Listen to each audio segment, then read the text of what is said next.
mga karagkarag, welcome back to my vlog. Isang maganda at mainit na umaga sa inyong lahat mula dito sa Lasak City. At ito na nga mga karagkarag, kasing sabog din ng ating menopausal fashion destruction look ang mga latest kaganapan sa katatapos lang ng Miss Cosmo 2025. Pero bago yan mga karagkarag, alam naman natin sa Miss Cosmo na may pa-advokasya galore sila. Of course, sa ating Chismis with the Cos, panoorin ninyo ito. Pupunta na kami, bibili na kami ng kahoy para kay tatay, para may tayo na yung bahay niya. So malayo-layo yung biyahe namin mga karag-karag. So ito lang yung Ferrari gamit ko. Tara!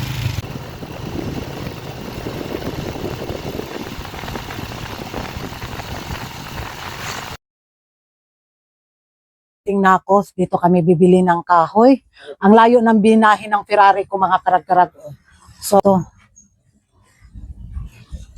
ito yung mga kahoy na kakailanganin natin. Tapos na ako, nakabili na ako ng 32 kapirasong 2x2. Tapos, yung para panghalige, yun. Tapos yung 2-3 din. Tapos na, kompleto na at excited na ako. Excited na ako sa ating bonggang project sa Chismis with the Cos natin para kay Tatay Silino. Walay libor si Auntie. So, manumano na lang ni mga karag-karag kay walay libor. Kita apel at tumawa. Artista na tatay.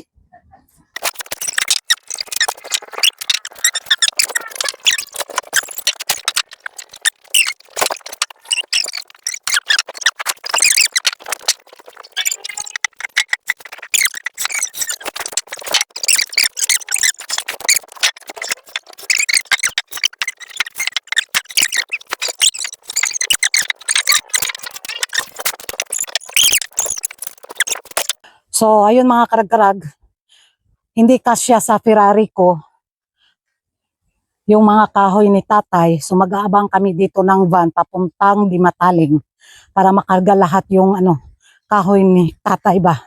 Grabe ang init.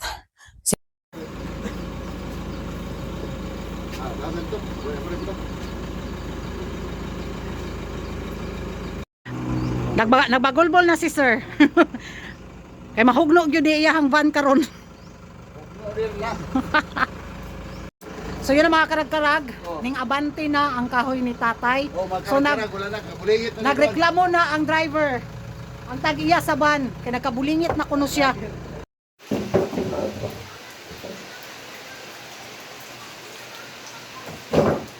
So yun ang mga karag-karag, darating lang namin dito sa Lasak City. Nabutan kami ng ulan. Buti hindi masyadong malakas. So ayun, mamaya hahakutin namin yan papunta doon sa bahay ni Tatay Silino. Ano mga karag-karag, hahakutin na namin yung kahoy ni tatay papunta sa bahay niya at kasama ko ang mga new generation sa Lasak City. Tara, let's go! Magdayong-dayong ra daw sila. Sabi nila, ate, kami na yung maghahakot. Inumin ko na lang sila ng coke tapos pa-snackin ko na lang sila. Dayungi. Manana jud kay bagong balay. Makabalay na jud kag bag-o. Tuloy ante si Ginoo kay na may magsuportar na tong balay. Kambuhat payag usa. Tabang ni para sa imuha sa mga karag-karag community kay naluoy sila nimo. So di na ka matuluan, di na ka masalibuhan. Dili na ka maguol. Makatulog na kag sakto. Way hilakay ha. Aw na sa hilak man. Way hilakay. Mohilak.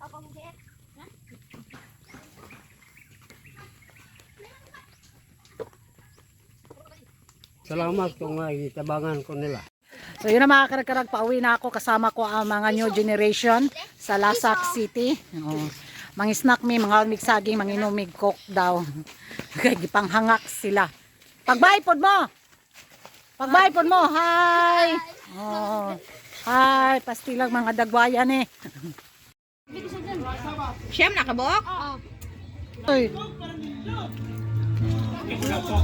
Maraming salamat sa inyong suporta sa Chismis with the Cause natin, sa lahat na nagpadala sa GCash account ko. Maraming salamat, at bukas bibili na naman ako ng mga pako para gagamitin sa pagpanday bitaw sa bahay ni tatay. Baka bukas maitayo na or sa susunod na araw pag hindi na busy yung mga engineer ko. Di ba? So bayanihan na lang kami dito, pakapakainin ko na lang sila ng at tanghalian tapos pang snack nila. So maraming salamat sa inyo mga karag-karag sa suporta ninyo dito sa Chismis with the Cause natin. At grabe, nakita ko napaluha kanina si tatay nung bitaw, nung makita niya yung mga kahoy. O, di ba, nabigyan natin siya ng bagong pag-asa sa kanyang buhay na makapag may bahay siya na maayos na matirhan. At dahil diyan sa inyong mga karag-karag. Mga karag-karag, napanood nyo na ang latest update sa ating Chismis with the Cause, sa ating chismisan galore sa mundo ng beauty pageant. Patatalo ba dyan tayo mga karag-karag? At masayang-masaya ako dahil sa suportang binigay ninyo dito sa YouTube channel ko sa ating chismisan, na kung saan eto na nga ang pasabog sa katatapos lang na Miss Cosmo 2025 final result, na kung saan nanalo ang pambato ng USA sa corona sa taon na to. Nanggigigil sila. Galit na galit mga karag-karag ang mga taga-India at taga-Mexico. Cooking show. Yun yung linyahan nila ngayon. Sila na naman ang may pataglay na cooking show. Pinuntirya nila ngayon si Madam Paula Sugart at saka si Olivia. Si Miss Universe Cotabato.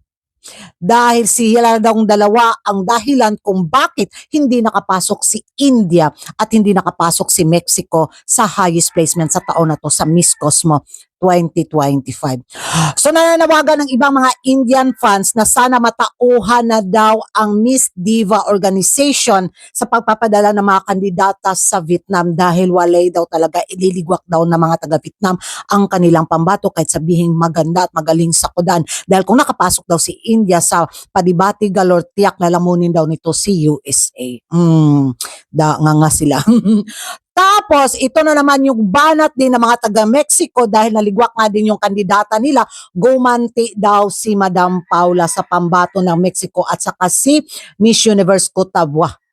Dahil sa nangyaring resulta sa Miss Universe, ito daw yung paraan na makaganti ang dating first runner-up sa Miss Universe 2025. Sino daw ngayon ang may lantarang cooking show? Sino daw ngayon ang may maitim na budhi? So masasabi daw nila na deserve daw ni Inday Fatima yung corona dahil yun daw ang pulido na winner. Hoy, kinalibutan ako mga karag-karag. I have a goosebump here. Na speechless galore ako sa mga banat nila sa pagkaligwak ni Mexico at saka ni India. Grabe yung nila, lantaran bitaw na giggle factor nila kay Madam Paula at kay Miss Universe Cotabato. At eto pa, nadamay na naman ang pins. Sa mga hanas nila at sa mga banat nila, nanggigigil sila din sa pins dahil judges daw, isa daw sa mga judges si Madam Paula, at alam naman daw natin na favorite daw ni Madam Paula ang pins. Kaya daw pinasok ni Madam Paula sa kanyang highest score si Philippines para daw makabawi ito sa nangyaring pagliwak noon kay Atisa Manalo. Bakit kasalanan na naman namin? Bakit nadamay kami? Kami wala kaming reklamo sa resulta sa Miss Cosmo 2025 dahil deserve ni USA. Nakakahiya naman sa pa-advokasya. Nakakaya naman sa pa-advokasya ni Miss Cosmo USA yung pambato nila. Grabe. Hindi sila nahiya or umira lang din talaga yung kabubuhan nila. Di ba? Talaga ipipilit nilang ipasok si Mexico. Dahil ba nakasungkit sila sa Miss Universe, tapos sila gusto rin nila makasungkit sa Cosmo. Wala, Jod. Ibi talaga yung protesta nila sa araw na to, mga pagbudlat. Pagising ko talaga sa budlat kong mataba, ay, nagwalwal ang mga taga-India at taga-Mexico. Cooking show is Miss Cosmo Organization, not the Miss Universe. Ay, saklap. Magiging reaction ko naman mga karag-karag sa kanilang sinabi na cooking show ang Miss Cosmo 2025. Wider agyod. Naunsaon man gyud nato ni taga-Mexico, taga-India. Nawa man jud pumasa sa panlasa ng mga judges yung kandidata ninyo. Di, iyak galore kayo sa taon na to. Better luck next time. Oy, may next year pa naman. Kaya wag nyo nang idamay ang pins ha. Tanggap namin yung resulta. Wala kaming hanash. Na nag-first runner-up lang si Chelsea Fernandez. So wag nyo na kaming idamay sa mga bashing galore ninyo sa taon na to. Okay kami. Kalmado kami. Alam namin. Wag nyo nang idamay ang pins. Kung magwelga kayo dyan, magwelga kayo. Pastilan. Idadamay nyo pa ang pins na favorite ni Madam Paula. Niligwak nga kami last year. Ngayon, bumawi si Madam Paula. Huwag nyo kaming anuhin dyan. Happy kami, happy kami. Mga gilok dyan nila. Yan ang mga karag-karag, ano yung magiging reaction ninyo dito nga na hindi natanggap ng India at ng Mexico na cooking show daw ang Miss Cosmo 2025 dahil kay Madam Paula at kay Miss Universe First Runner-up Cotabua. Sa tingin nyo mga karag-karag, tama kaya sila sa kanilang hinala or nagdi-dreaming lang sila? And thank you for watching at maraming salamat sa inyong suporta sa ating Chismis with Cause. Ilalaban natin to sa Miss World. Lalaban ako sa Mrs. World Pageant. Pambato ng Menopausal Province. Ganon. And thank you for watching. See you in my next vlog. Kung hindi pa kayo nakapag-subscribe, subscribe naman kayo dyan. And bye-bye.